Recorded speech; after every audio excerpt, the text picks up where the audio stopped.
So I've been using Photoshop probably almost every day for the last 30 years.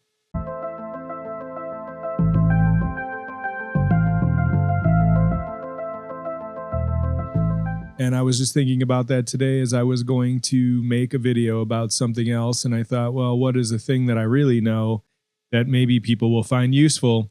So today we're going to use Adobe Photoshop to make this transfer graphic for my son because I was going to make it anyway. Everything that I'm going to show you is in Photoshop, and I think a lot of people find Photoshop rather intimidating because there's just a lot. There's a lot that you can do.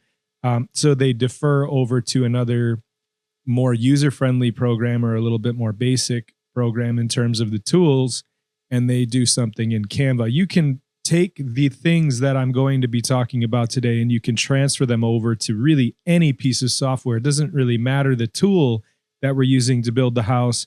It just matters that we're building a house. Maybe we can just take this slow and we can just give you some stuff that is more about the design of the thing. Another thing is, if you're not making something like specifically for a social media post, why would you want to even delve into this? All graphic design is about communicating a message through the use of images, graphics, text, and so on. So you're communicating, right? And we all need to communicate visually in one way or another, whether it's something we're doing for our jobs or whether it's something we are doing to create content on social media, or we're trying to just express ourselves, or you're trying to make a poster with some photos that you took of your family or a trip, or you're trying to put it all together in a book. You understand what I'm saying. Well, you have an idea, right? So before you can do anything, you have to have an idea. I want to make a thing that communicates this particular idea or message, right? So I'm going to make a thing. I've decided. The next thing that I should do is not start making a thing. Do not start with a blank piece of paper. If I start this project like this, you're probably not going to stick around until the end of the video. So if I show you the finished composition, maybe you're like, yeah, that looks like some useful stuff that I might be able to utilize in a project that I'm working on, whatever it's for. Okay. So the first step, figure out that you're going to make something.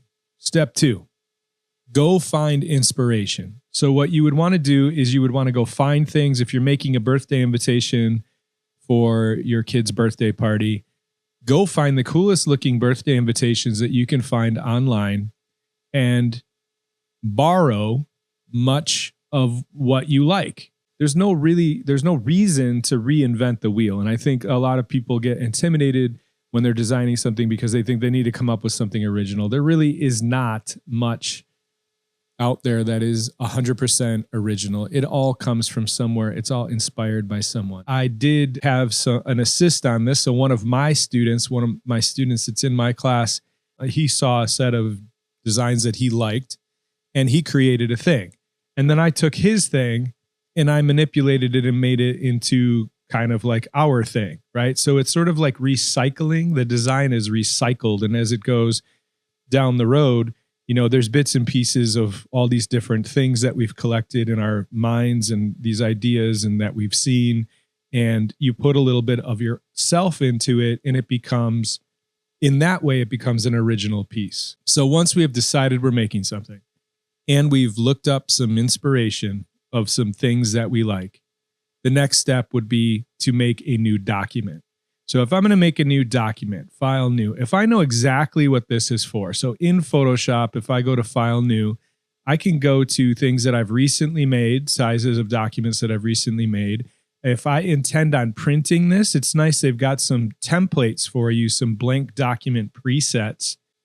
Also, a thing to note about this is when you're looking at this, it's going to give you pixel dimensions when you're talking about film, video, mobile, web.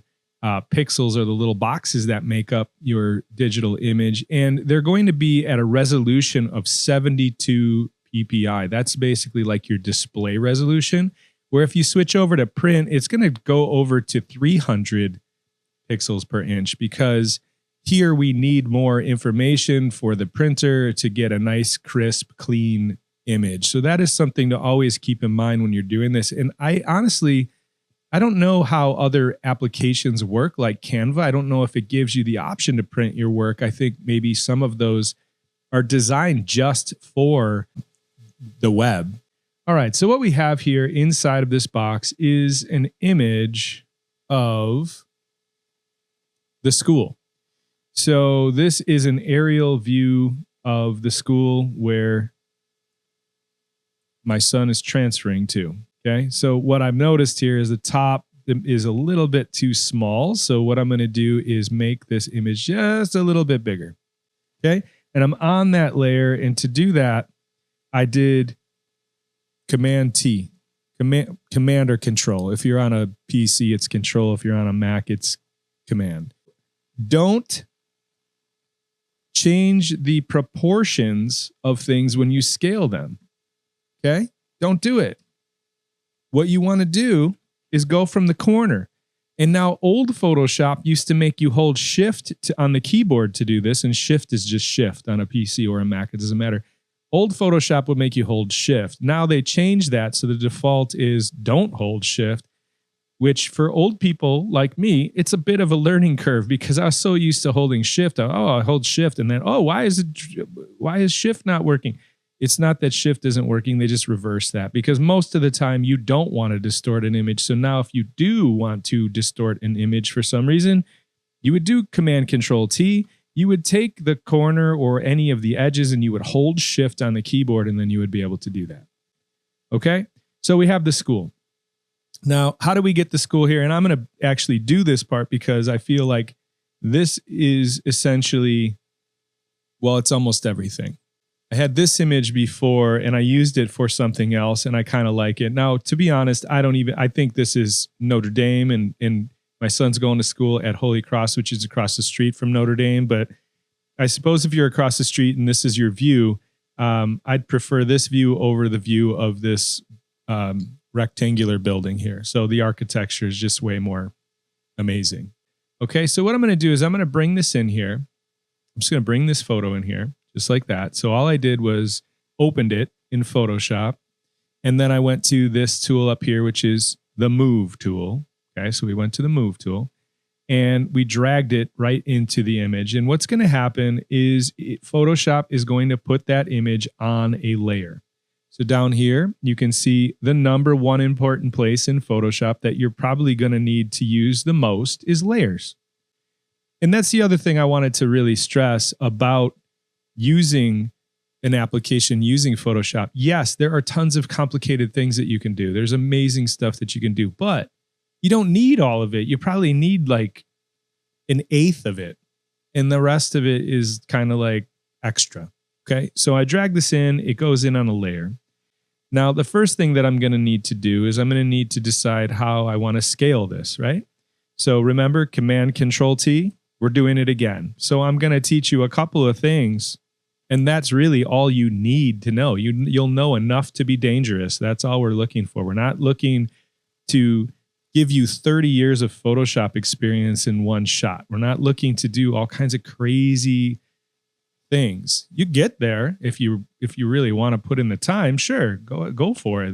That's great. But if you know a little bit, you can be dangerous.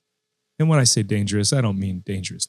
I mean dangerous in terms of making stuff like good, dangerous. Okay, what I can see as a potential problem right away is a lot of this image is going to be the sky. And I don't really know if I love that. So I'm going to zoom out a bit and I'm going to do Command Control T again. And I'm just going to go ahead and get a little crazy with this. All right, now the next thing we need to do is make sure that we only see it in this area that we have set out before us. So what I'm going to do right here is make what's called a selection. Okay, now I can make this selection by using the rectangular marquee tool, which is just the neighbor below the Move tool. There's the arrows, which is the Move tool. There's the rectangle and the circle. Okay, so really we've started at the top of Photoshop in the toolbar and we've used the top two tools at this point. We're not even going to come close to using all these tools, just the top two. Now I could go like this and I can decide where I want this, but I've already determined this. I've already decided that that's where it's going to go. So what I just did was I Command Control clicked my little thumbnail of this layer, which makes this selection. But if you notice, I'm still on the Notre Dame layer right here. And now I'm going to click this little button down here, which is called the layer mask button. And I like to say the layer mask button looks almost like the flag of Japan, because it's actually going to look like I erased a section of this photo. I did not erase it. It's still there.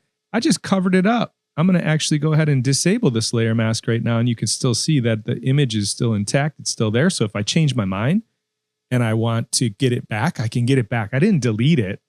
I think if I deleted it, that would be a mistake because I can't change my mind later. You want to give yourself options always.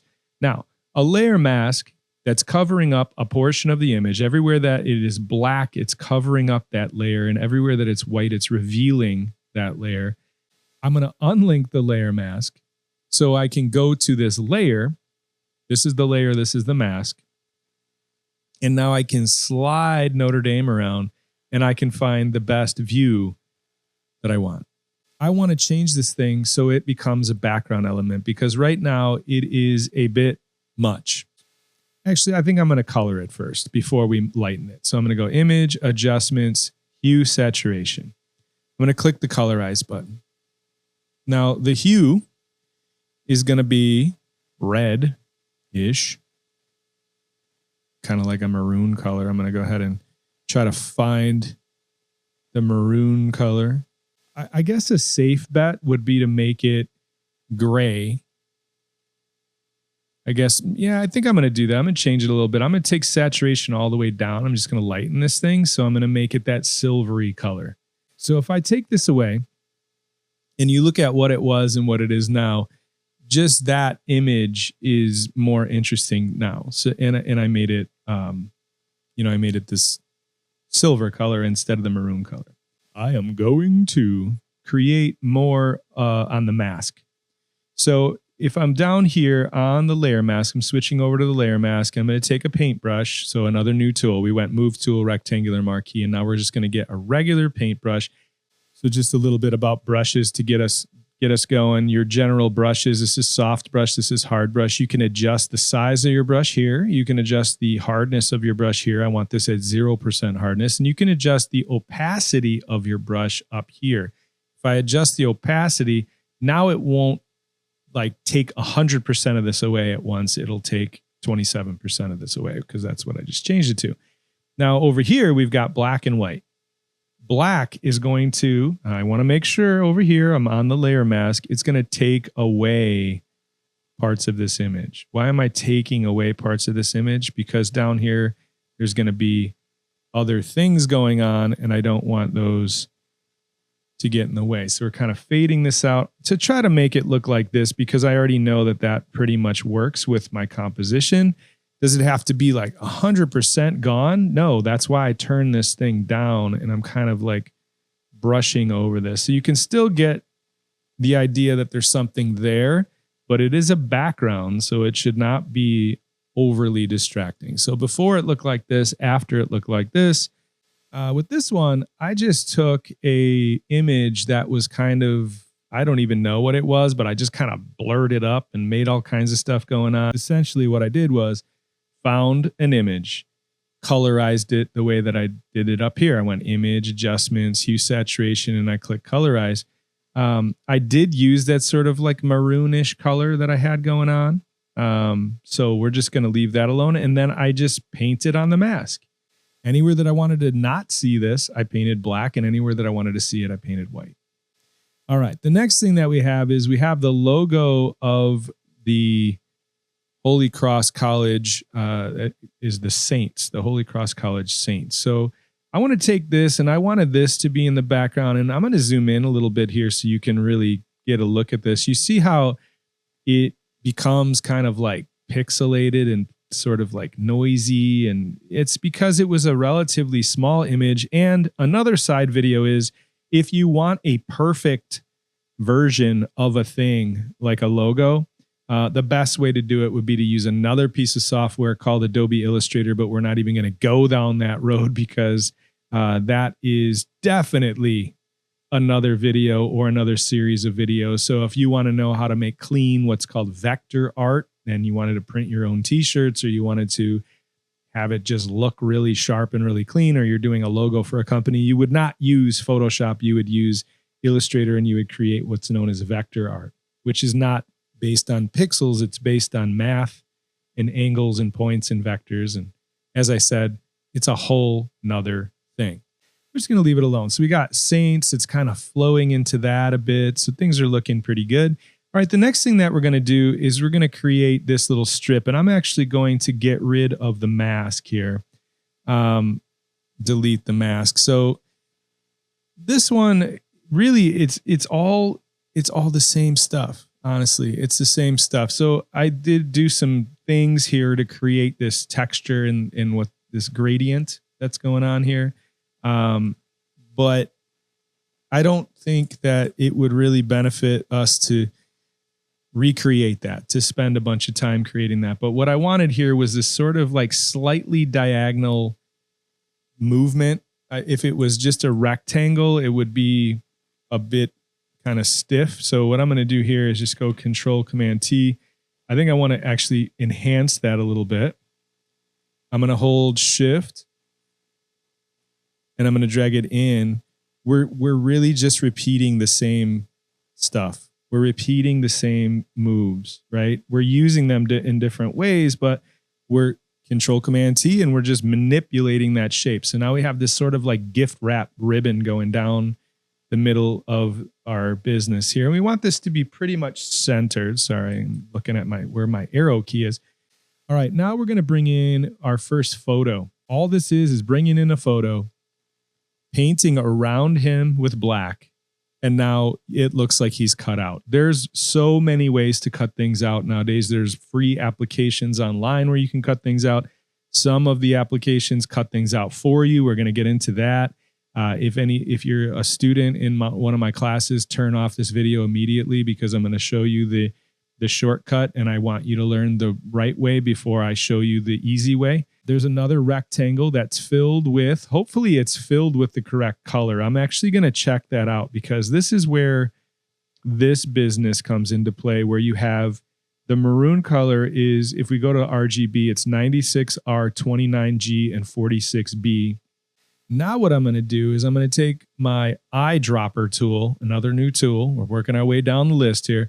The eyedropper tool is going to sample that color. It's not going to do anything. It's just going to pick it up. So it's picking up that sample of that color. And now when I click here on where my colors are, my foreground and background color, which are in the toolbar over here, I can look at the RGB values. Next up, we've got another bar. Just the rectangle, and then you fill it with that color. What I don't like about this now is, now that we changed the picture, it covers up the best part of the dome. The next thing we're going to do is we're going to use the type tool, and we're going to type his name. And one of the part of the name we made in the silver color, that is this gray, that is accurate to that. I don't need to check it because I know that it is already. It goes in the bar. The whole idea of using text is you have so many options now in terms of fonts. And one of the interesting things is that when I looked up the school, they have a branding packet. Their branding packet actually says, here are the fonts that we use. And they actually use a font called Myriad Bold, which I use a lot in, use it pretty often in design work. And I think it's a good, solid sans serif font. So we got Myriad Bold. The size of the font and the color is all up here. So basically you just go to the type tool, which is down here. You click, you type something, and you can change the font, the color, and the size. And then you just move it around the same way you would move around any layer. The nice thing is when you do this, it gives you, or it makes a new layer for you. That's what I was going to say. I had a stroke around the outside of this, but I think it looks a bit cleaner and neater without. So a stroke is just an outline. The alignment here is something that I don't love, the fact that it doesn't align. So what I'm going to do right now is go to the layer with his name, and then I'm going to go ahead and control click his other name. And now I have two layers selected. I could scooch them over at the same time. And that was just move tool, scooch them over. And now we've established some sort of like right alignment, even though his first name is kicked over to the left. I think that's okay. And it's all part of the grand plan because we're going to have another graphic element over here on the top. So I'm going to go ahead and zoom out. All we're doing is making rectangles and moving things around and changing the fonts. So now you're a designer. Look at that. Well, how did I get the ball? Well, I went online and I looked at the type of ball that they use for where he's going to school. There it is. NAIA Select Brilliant Super Ball. Nice. Seems very jarring transfer. So that font was, let's check, Myriad Pro again, right? So we're using the same font throughout is probably a good idea in terms of design because it kind of holds everything together and just feels right. We're not going to get into a discussion about typography because that would be a whole nother video. Okay, so down here at the bottom, if I click on the effects, it's actually FX for effects, if you say that really fast. If I wanted to, I could start doing things like make this text look more three-dimensional or beveled, right? But that may be overdoing it a little bit. I kind of do like that, actually, a bit of that. Maybe not too much, just a very little subtle thing. And there's all these controls, and you can get lost in here forever, like a really, really long time. I'm giving you a recipe, and you're going to add more or less salt depending on what you like. Okay, so it's just a circle. Now we went ahead and we found the Holy Cross Saints logo, which is just a PNG off the internet. But if I wanted this to be perfect, if I wanted this to be clean and exactly right, and I could have even used this one over here, I would draw this whole thing in Adobe Illustrator as a vector and then bring it in. But that is a whole nother video. Now we have this little post-it. The little post-it is basically saying like, hey, I transferred, and it's a type layer, which is up here. Nico Kunz will be transferring this fall to Holy Cross College at Notre Dame. He will continue his career as a student athlete as a member of the Holy Cross Saints men's soccer program. What font did we use for that? We used Courier. Courier looks like an old typewriter font. Now let's see what we got going on here. Down here, well, that's going to be a thing. This little bit at the bottom is actually one of the more complicated things that I would have done here, making these little like blurry shadow pieces. And essentially what they were was just to show his feet. So it looks like he's not floating in space. It sort of grounds the figure a little bit. I'm not going to get into that because, like I said, I'm going to turn it down because it's just a little a bit much. I'm turning it down here where it says fill. So fill and opacity. I guess we could talk about this a little bit. When you're on a layer, there's something called a blend mode. And I actually think that if you know layers and you know masks and you know blend modes, you know most of what you need to know. And this is where I spend a lot of time. The blend mode, if I change this to normal, it's not going to change that much because I have this turned down. But let me turn this up to 100% on normal. If I change it to screen, it goes away because screen is like lightening everything on that layer. And if you're lightening that, it doesn't even show up. Overlay does something a little bit different. So these blend modes are basically different ways of blending layers together.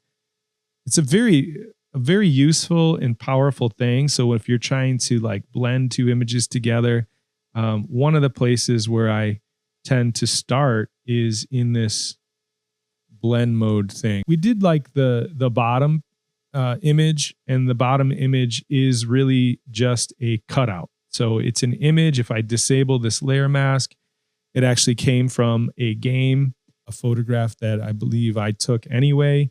And I'm just going to right click and enable this layer mask, and you can see how that works. So that is probably a part of this that we're not going to change. We talked about the Courier text already, and we're actually almost done. We've moved our way through the entire image. These next couple layers, so this one here that says scratches, what that is a multiply layer.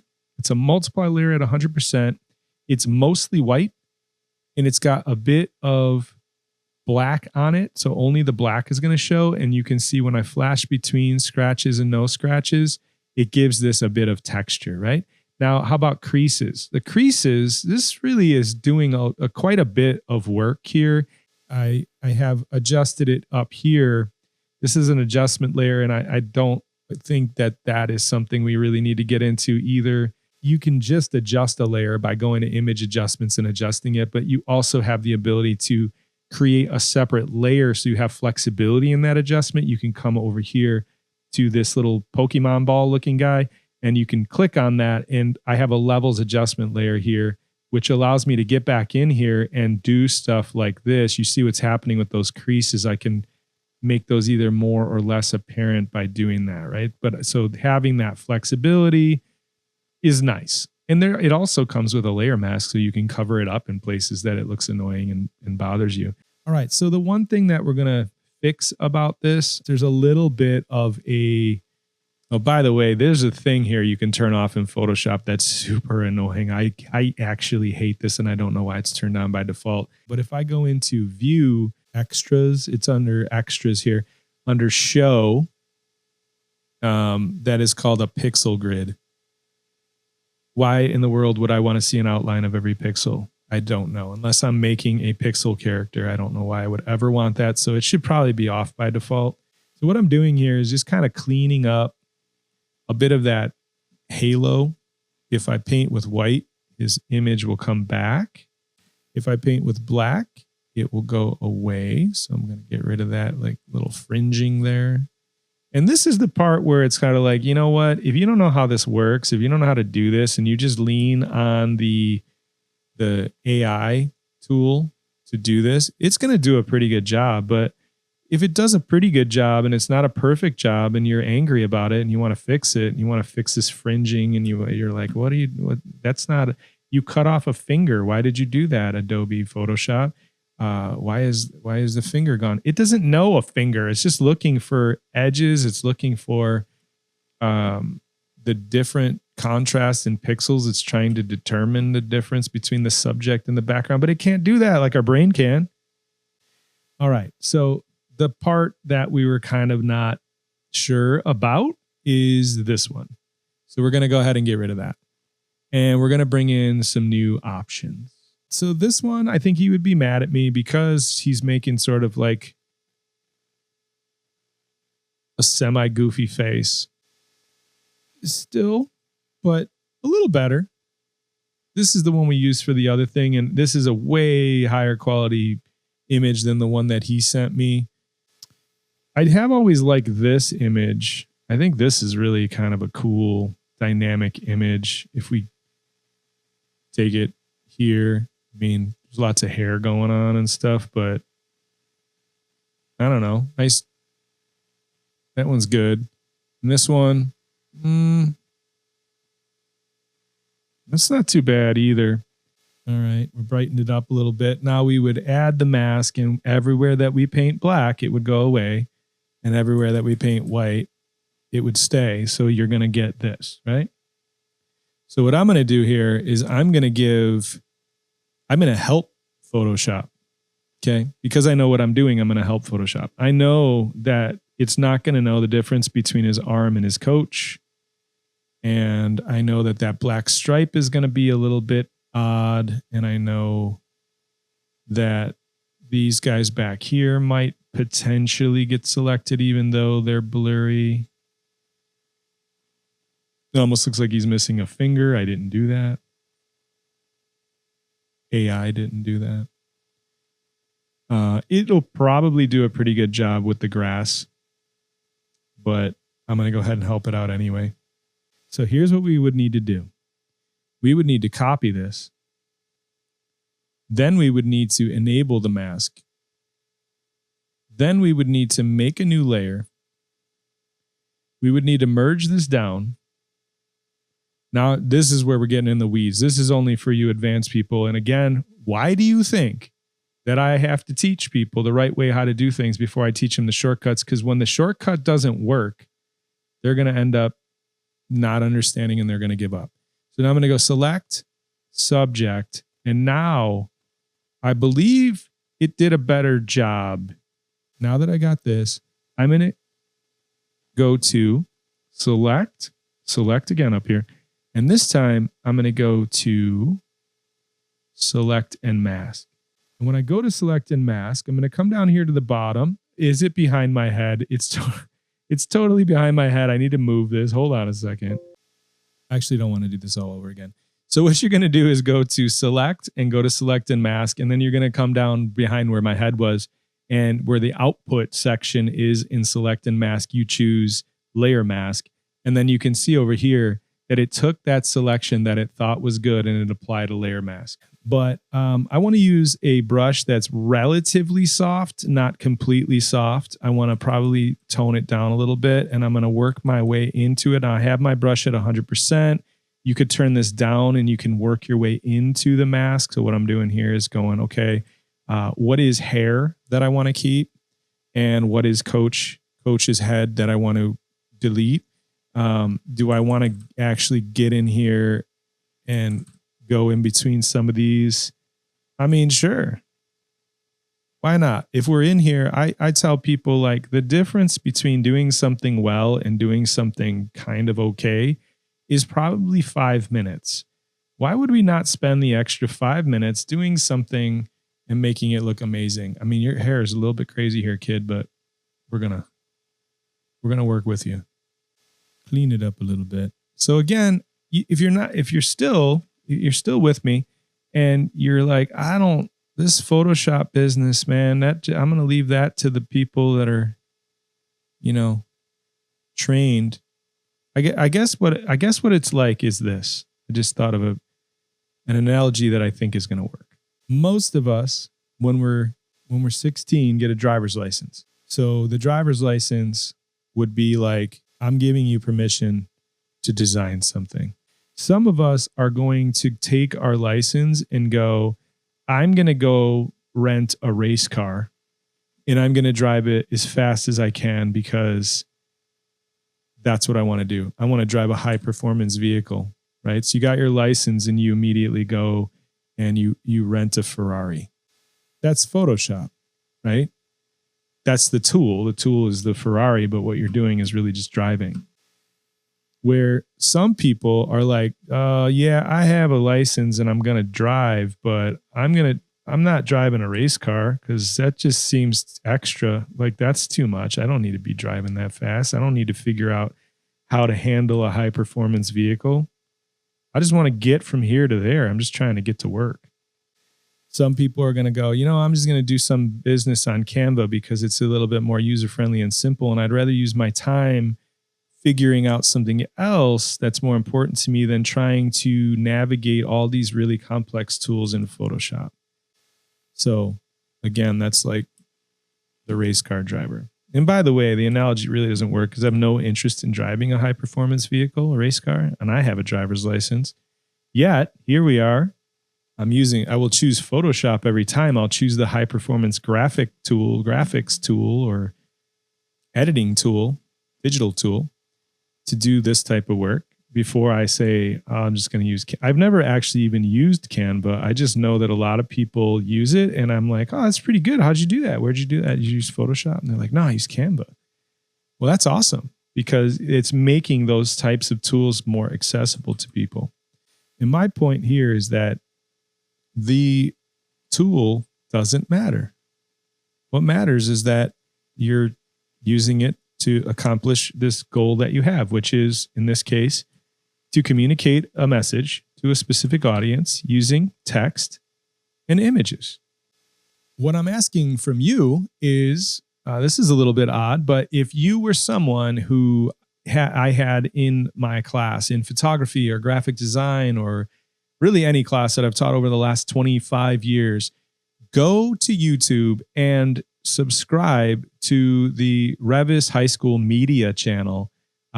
If I know you and you're watching this video, if I don't know you and you're watching this video, go check out the Revis High School Media channel on YouTube because that is what we're doing now in the high school. We're doing interviews and we have kind of like a podcast format and we're doing some cool video work that's kind of showing you what's going on at the school.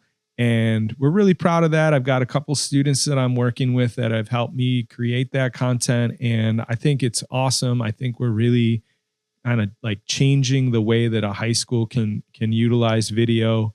And yeah, I'm really excited about it. So go check out Revis High School Media on YouTube. I just realized right now that I have a Cintiq monitor, and I've been doing this whole thing with a mouse because I'm just so used to not using a Cintiq monitor. Let's fix it. Sound effects are necessary. I will be including those free of charge. White to bring it back. Let's see. Okay, so you had tape on your shoe. I remember this. I remember this game. My shoes fell apart. Well, what are you going to do? I told you to get new shoes. They were on their way out. We shouldn't even call them shoes. We should call them boots. They call them soccer boots. Did we get this business up in here? It looks like we're just going to take a trip around the world. Yeah, it looks good. Let's go ahead and zoom out. And now the mask is perfect. Oh, man, that was exhausting. All right, so let's go ahead and whoop, boom. Now you live over here. Oh, that's more action-packed. I think that's pretty cool. We're going to move you over, and we're going to drag you down in the stack. This is kind of fun to see what it goes behind. Behind transfer. Yay.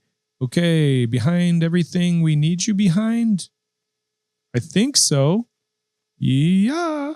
And we're going to do our favorite thing, and that's to scale it up, scale it up, scale it up. Up, up, up, up, up, up, up, up, up. I'm going to not make a mistake here. And I'm going to make a copy of this. So what I'm going to do is drag this layer with the mask to the new layer icon, and now I have a copy, and I'm going to poke it in the eye so you can't see it. And then I'm going to make some adjustments to it, because if I don't like those adjustments, I'll just throw this layer out. Okay. So I'm going to take this, and I believe we're going to start at 100%, and we're going to make this brush totally soft, like an airbrush, nice and big, because we don't need your broken ass boot down here. We are going to go ahead and just go whoop. So how much of this do I want to get rid of? That's the question. Okay, we don't need your other leg either. I mean, you need it, but you don't need it today for this.